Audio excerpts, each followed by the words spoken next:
Nkwanirizaako gwe munnange akyagyekuumiddeko ensi Buganda anti munnange ensi Buganda kuno kwe kwaffe Kawanda Musoke ow'ennabalanga Bukoba Kyaggwe akaala amatendo nze nkubuuzaako nateera olunaku olwaleero kansuubire nti munnange oli bulungi munnange nno olunaku olwaleero nsaba twajjukanyeeko ku bino nabyo ate tubimanye obadde okimanyi munnange nti amannya g'ebika agamu gagenda gafa so nga ate okufa kwago nkuba kwoleka akufa kwazimu ku mpisa zaffe n'obulombolombo ko n'ebyafaayo byaffe nga Abaganda kale raba olwaleero nkuwa amannya gano n'ebigakwatako omanye lwaki watuumibwa erinnya eryo.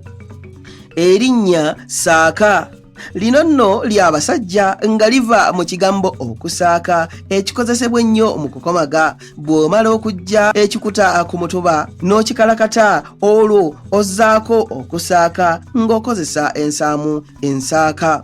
Okusaaka kwe kukubaakuba ekikuta kino ne kigaziwagaziwa era nga bwe kigonderera mu kusaaka mwe muva erinnya Saaka.